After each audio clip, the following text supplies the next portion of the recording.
ang pagdidilaya natin para sa linggo ay yung birthday ng ating simbahan o tinatawag natin na Pentecost.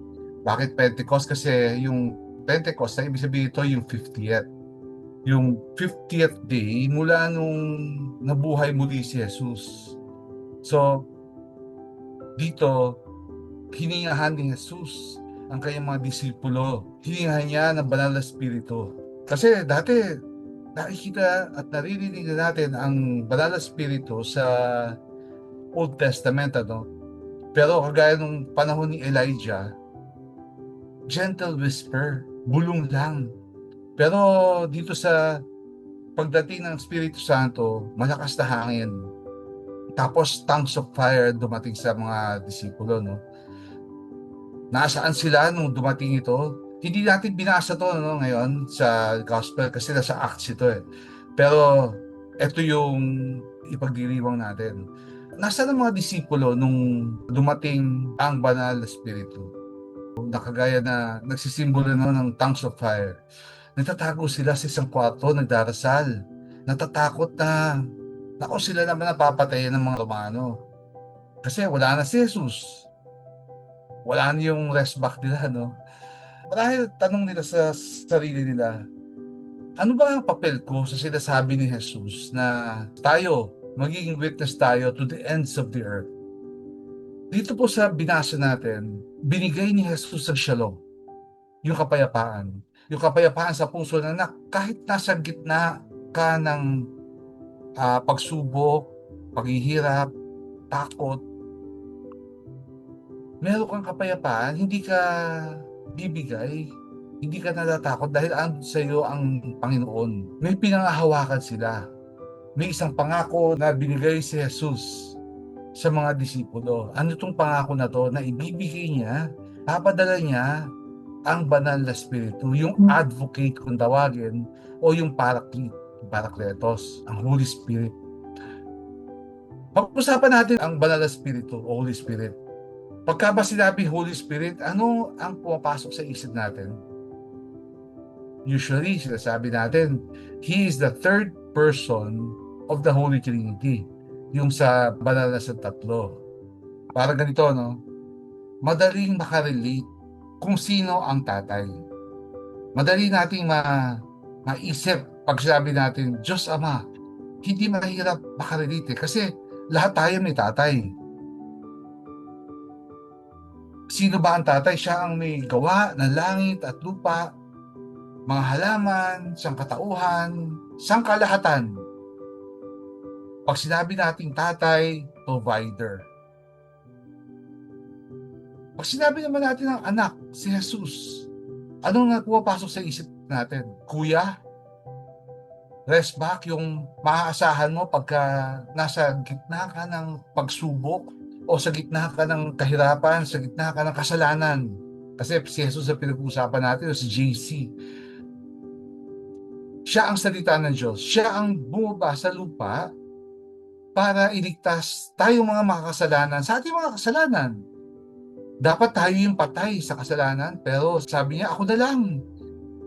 Siya na lang. Huwag na ang mga mahal ko. Tayo ang mga mahal niya, tayo ginawa niya. Makauwi lang tayo, makabalik tayo sa piling at presensya ng tatay. Eh, pag Holy Spirit ang pinag-uusapan, paano tayo makaka-relate bilang tao?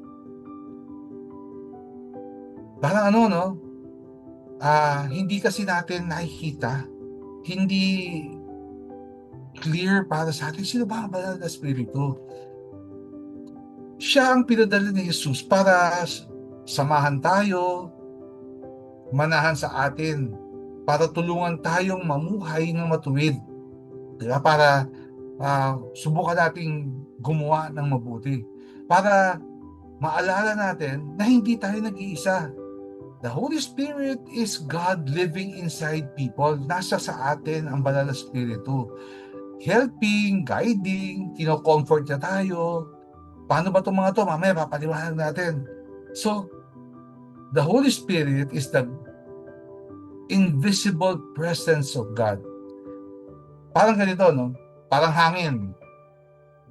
Pag pinag-usapan natin ang hangin, hindi natin nakikita, pero alam natin na nandyan ang hangin. Nararamdaman natin, di ba? Malamig, hinihipan, yung buhok ko nagugulo pagka umiihip ang hangin, pero hindi natin ito nakikita. Pagka pinag-usapan naman natin to sa usapan ng mga kabataan ngayon, para tong wifi. Yung alam mo na meron, pero wala ka nakikita. Hindi mo alam kung ano yung wifi, hindi mo nakikita yun eh. Pero alam mo na meron yan, nararamdaman mo. Sinasamahan tayo ng banal na spirito. Hindi man natin siya nakikita, ginagabayan tayo, tinutulungan tayo. The mission or the work of the Holy Spirit is to help people kagaya natin para makilala natin ang Panginoon, para sumunod tayo kay Jesus, para mabuhay ng mabuti. Hindi lang mabait, kundi mabuhay ng mabuti para pinipili natin ang tama. Para sa kabutihan din ng kapwa natin. Hindi lang tayo, no?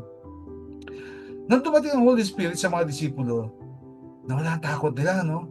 Talagang buong loob nila. Alam nila, sino ba si Jesus? Siya ang nagbigay ng buhay niya para sa ating kaligtasan. Siya'y bumangon muli. Siya ay Diyos.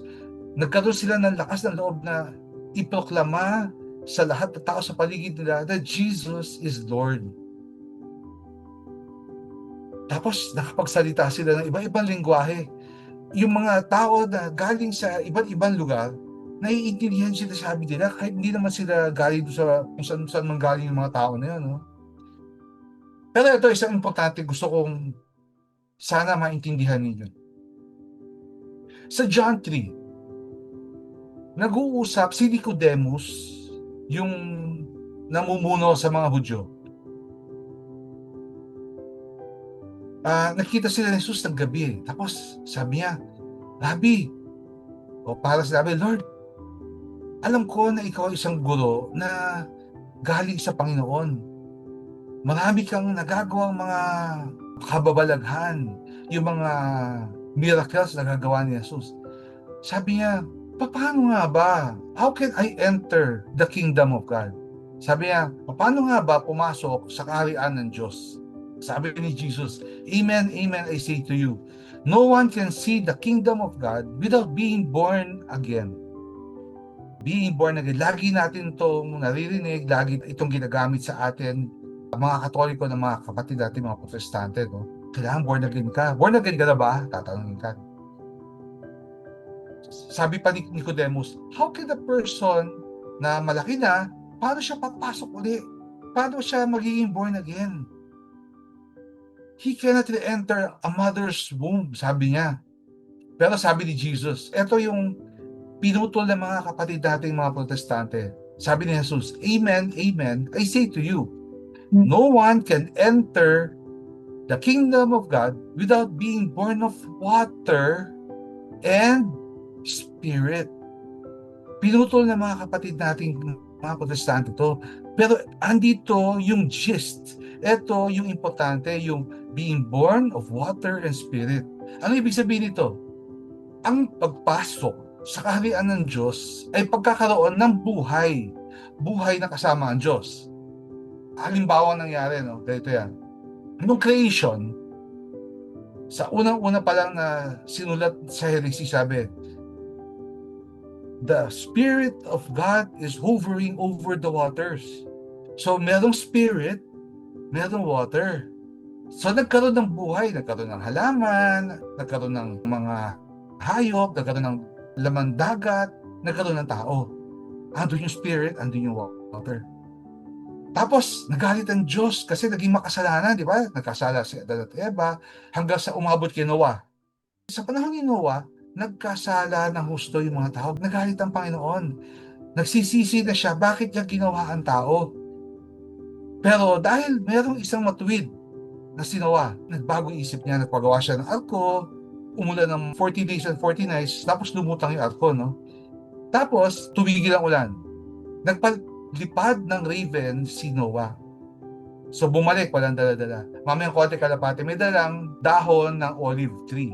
So, ibig sabihin, ang kalapati po, ang sinisimbolo nito ay ang Holy Spirit. Tapos nandun yung tubig. Sa panahon ni Noah, may tubig ng 40 days and 40 nights, andun yung kalapati. So, merong panibagong buhay, binigyan ng bagong pag-asa ang mga tao pagkatapos nung malaking bagyo at saka yung flood, no? Meron pang isa.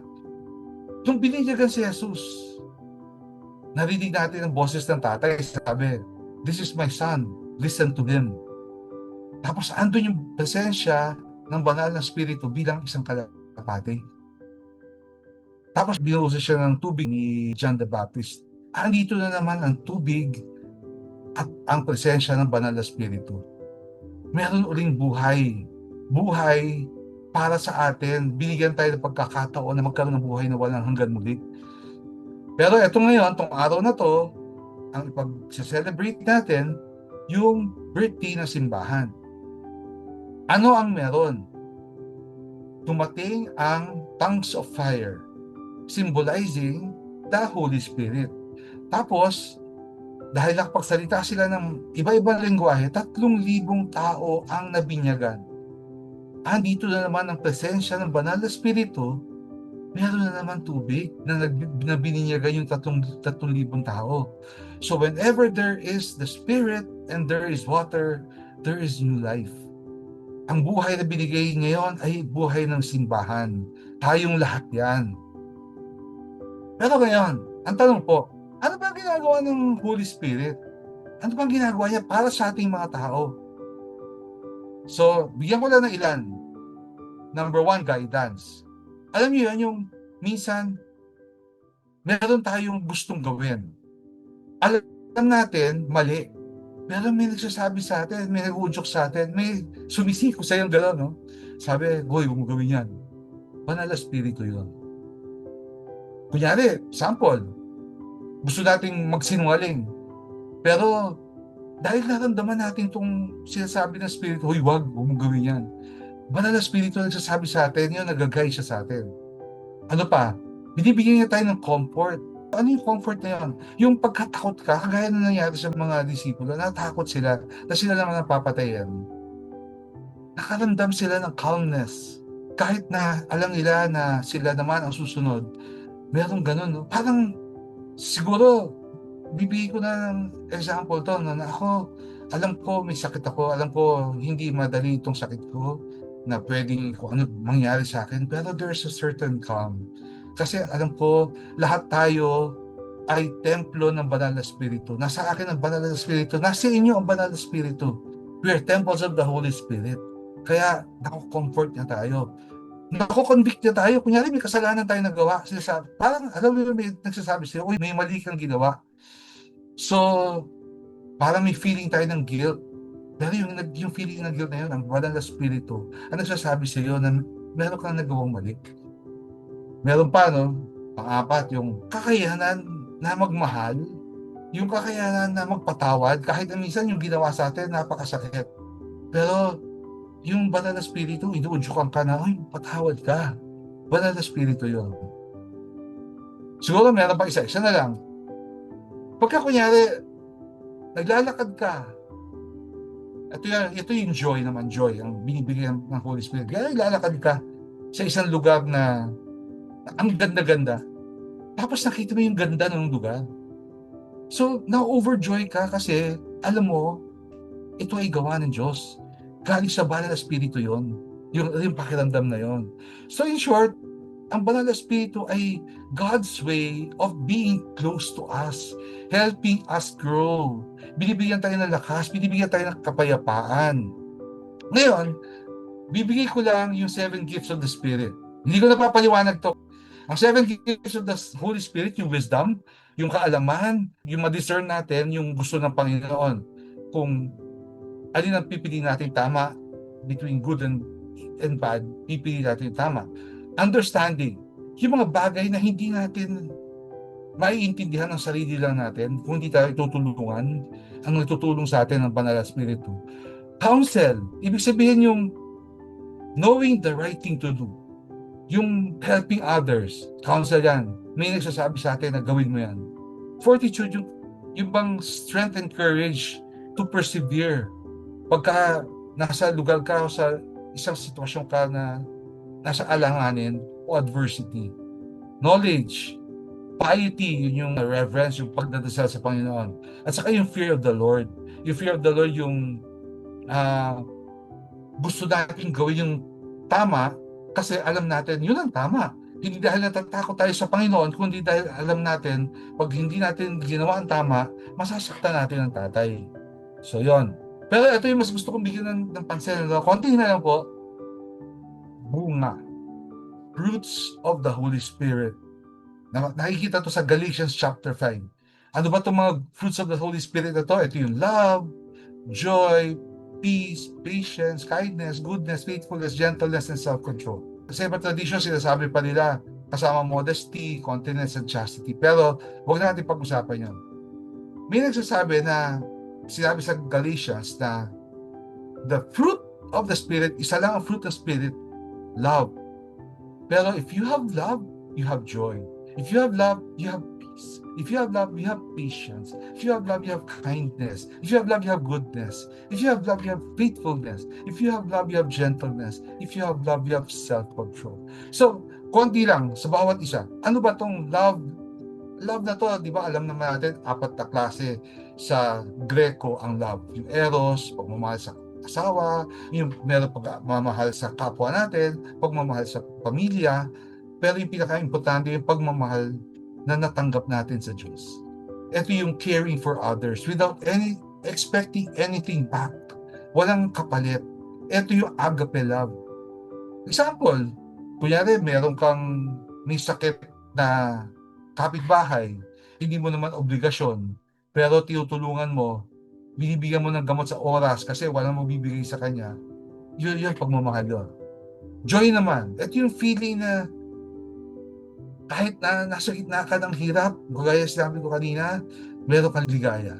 Kapayapaan, alam mo na kasama natin ang Panginoon, meron tayong kapayapaan. Pasensya. Tayo ba mapasensya? Mapasensya ba tayo sa mga asawa natin makukulit, kagaya ko? Yan. So, pagka nasa iyo ang banal na spirito, nandyan sa iyo yung mga pasensya na yan. Asa inyo yung kindness. Ano ba yung kindness na yun? Yung maging mabuti. Di ba? Yun yung kindness eh. Maging mabait. Goodness. Ano yung goodness? Yung reflecting God's character. Di ba? Sabi, no one is good but God alone sa goodness. Faithfulness, gentleness. Ano yung gentleness? Sa ating pakikipagkapwa-tao, sa ating pakipag-usap, gentle ba tayo? O lagi bang galit? Lagi bang naiinis? Yan yung mga fruits of the Spirit, lalo na ang self-control. Kaya ba natin kontrolin ang emosyon natin? Kaya ba natin kontrolin dahil nasa atin ang banal na spiritu ang ating sama ng loob? So, bakit po binigyan emphasis itong fruits of the Spirit? Kasi makikita ng mga tao, malalaman ng lahat na nasa iyang banal na spirito pag nakikita itong mga bunga na to. Nakikita to sa ating karakter, sa ating pag-uugali, sa ating pakikipagkapwa-tao. Okay? So, these fruits grow in us when we stay close to God and listen to the Holy Spirit. They are not just yung magagandang karakter, pero ito ay nagpapakita ng presensya ng banal na spirito. So, yon. Happy birthday po sa ating lahat. Happy birthday sa inyo na mga miyembro ng simbahan, tayong lahat, tayo na templo ng banal na spirito. Hindi natin nakikita, pero nandyan siya sa iyo. Binibigyan ka niya ng tulong sa time ng kailangan mo ito. So dito ko na po tatapusin ang aking pagninilay. Maraming salamat sa pakikinig ninyo. Tapusin po natin sa isang glory be. Glory to the Father, to the Son, and to the Holy Spirit, as it was in the beginning, is now, and ever shall be, world without end. Amen. And may we ask Mama Mary's intercession. Hail Mary, full of grace, the Lord is with you. Blessed are you among women, and blessed is the fruit of your womb, Jesus. Holy Mary, Mother of God, pray for us sinners, now and at the hour of our death. Amen. Maraming salamat po. May the Holy Spirit be with you always. God bless you. Thank you.